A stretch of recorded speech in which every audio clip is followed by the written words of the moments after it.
Shalom, shalom, bien-aimés dans le Seigneur. Nous allons écouter la parole de Dieu ce matin. Elle fait du bien, la parole de Dieu. Jésus, nous te couronnons,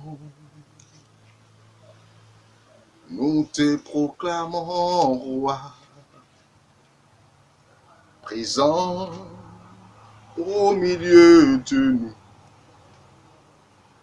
Nous t'élevons par nos chants, nous t'adorons et nous t'exaltons. Viens établir ton trône éternel par nos louanges, nous t'invitons. Viens Jésus, prends la place du roi. Viens Jésus, prends la place du roi. Alors, nous allons écouter la parole de Dieu, le test du jour. Aujourd'hui, nous sommes mardi 20 octobre 2020. C'est le mardi de la 29e semaine du temps ordinaire. Et le test que nous allons partager est tiré de Éphésiens chapitre 2 à partir du verset 12 jusqu'au verset 22. Je lis ce qui est écrit. Suivez bien. Frères, rappelez-vous qu'autrefois, vous étiez sans Messie, exclus de la communauté d'Israël, étrangers aux alliances de la promesse, sans espérance et sans Dieu en ce monde. Vous qui autrefois étiez loin du Dieu de l'alliance, vous êtes devenus proches par le sang du Christ. C'est lui, le Christ, qui est votre paix. Des deux, Israël et les païens, il a fait un seul peuple. Par sa chair crucifiée, il a fait tomber le mur qui les séparait, la haine, en supprimant les prescriptions juridiques de la loi de Moïse. Il voulait ainsi rassembler les uns et les autres en faisant la paix et créer en lui un seul homme nouveau. Les uns comme les autres réunis en un seul corps, il voulait les réconcilier avec Dieu par la croix en sa personne. Il a tué la haine, il est venu annoncer la bonne nouvelle de la paix pour vous qui étiez loin, la paix pour ceux qui étaient proches. Par lui, en effet, les uns et les autres, nous pouvons approcher le Père dans un seul esprit. Et donc, vous n'êtes plus des gens de passage, ni des étrangers, vous faites partie de la cité des saints, de la famille de Dieu, car vous êtes intégrés dans la construction qui a pour fondation les apôtres et les prophètes et la pierre maîtresse. C'est le Christ Jésus lui-même. En lui, toute la construction s'élève harmonieusement pour devenir un temple saint dans le Seigneur. En lui, vous êtes tous ensemble les éléments de la construction pour devenir par l'Esprit Saint la demeure de Dieu. Parole du Seigneur, nous rendons grâce à Dieu. Alléluia. Alors, je rends grâce à Dieu pour ce message fort. Saint Paul parle aux chrétiens d'Éphèse. Vous voyez, les Éphésiens font partie de ceux qu'on appelait hier les païens. Vous voyez, l'expression païen doit être explicitée. Parce qu'aujourd'hui, on en fait un amalgame. Les gens ne comprennent pas trop bien ce que ça veut dire païen. Païen a un sens ancien du mot païen, et puis il y a un sens de la nouvelle alliance, c'est-à-dire que le sens de l'ancienne alliance et le sens de la nouvelle alliance. Dans l'ancienne alliance, le mot païen n'a pas la même explication que le même mot dans la nouvelle alliance. Quand Moïse faisait partie, le peuple, à la terre promise, Dieu leur a dit, il dit, quand vous allez entrer dans le pays que j'ai juré à vos pères de vous donner, il dit, ne vous associez pas, ne collaborez pas avec les nations païenne. En réalité, dans l'ancienne alliance, le païen voulait dire l'étranger, c'est-à-dire celui qui ne fait pas partie de l'alliance. Or, l'alliance que Dieu a conclue avec son peuple, c'est l'alliance des fils d'Israël. Donc, c'est-à-dire, tu n'es pas hébreu, tu n'es pas de l'alliance. Comprenez? Et encore plus loin, maintenant on parle de juifs parce que Dieu fait alliance avec la maison de David. Vous voyez? Sur ce peuple-là, la nouvelle promesse que Dieu va faire à Israël. C'est ceux qui ne sont pas de cette alliance sont considérés comme, étaient du moins considérés comme des païens. Dans la nouvelle alliance, c'est autre chose. Ça a changé. Dans la nouvelle alliance, le païen, ce n'est plus celui-là qui est étranger, mais le païen, c'est celui qui n'est pas entré dans la nouvelle alliance avec Christ.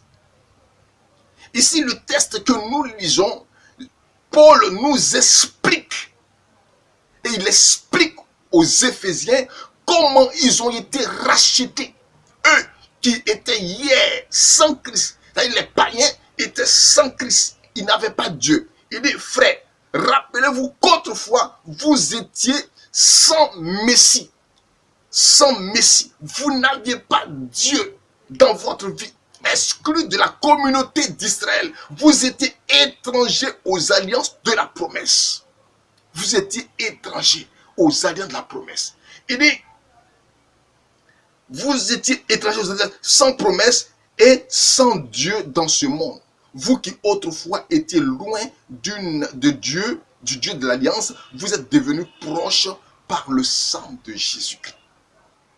C'est ce qui veut dire qu'aujourd'hui, nous qui sommes en Afrique, nous sommes comme ces Éphésiens. Puisque hier, nous étions sans Dieu. Nous n'avions pas Dieu. Nous adorions nos montagnes, nos cailloux, nos eaux, avec des communs, s'habiller en tout blanc, avec des perles. Et puis on mettait là une certaine une poudre sur nous, du kaolé, et puis on dansait. Voilà, on s'appelait combien, les féticheurs, les adorateurs, soit dans le sanctuaire, tout se tombe, il y avait un gros serpent qui se promenait, avec les adorateurs de vaudou.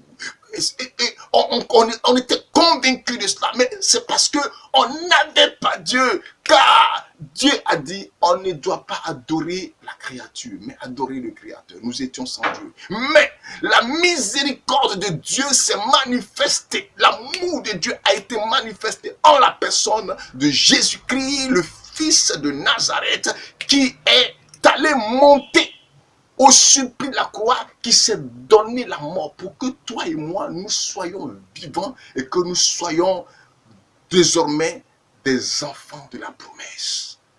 La nouvelle promesse. Quelle est cette promesse sur notre vie?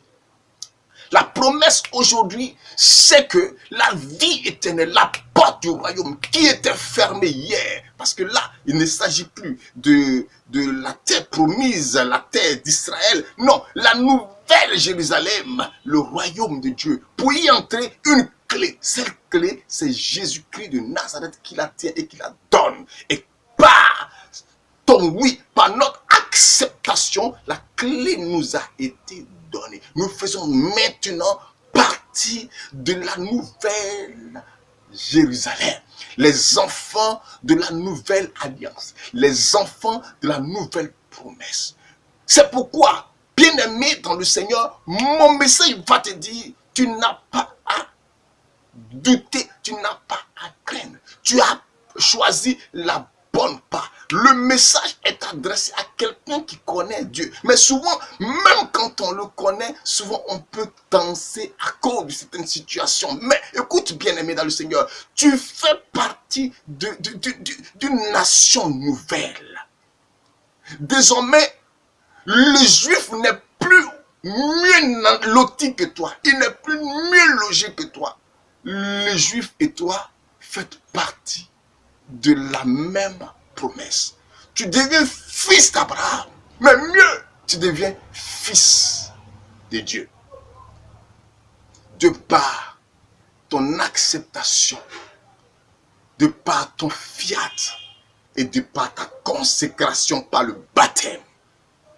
tu es devenu un enfant de la promesse. Maintenant, comment l'enfant de promesse doit se conduire? Ici, Paul dit ceci. Il dit, car vous avez intégré dans la construction qui a pour fondation les apôtres et les prophètes. Et la pierre maîtresse, c'est le Christ lui-même. Vous avez intégré la construction qui a pour fondation les apôtres. Donc, écoutez le message de l'apôtre, les mettre en application et véritablement pour que notre vie puisse trouver un sens. N'ayons pas peur. Acceptons toute forme d'opposition. Car désormais, en tant que fils de la promesse, nous devenons lumière. Et nous devons annoncer Jésus-Christ de Nazareth en temps et en contre-temps. Je prie que Dieu te bénisse. Shalom à toi. Et puis partage ce message. Voilà, afin que la grâce de Dieu arrive jusqu'au fin fond des nations. Dieu te bénisse. Shalom.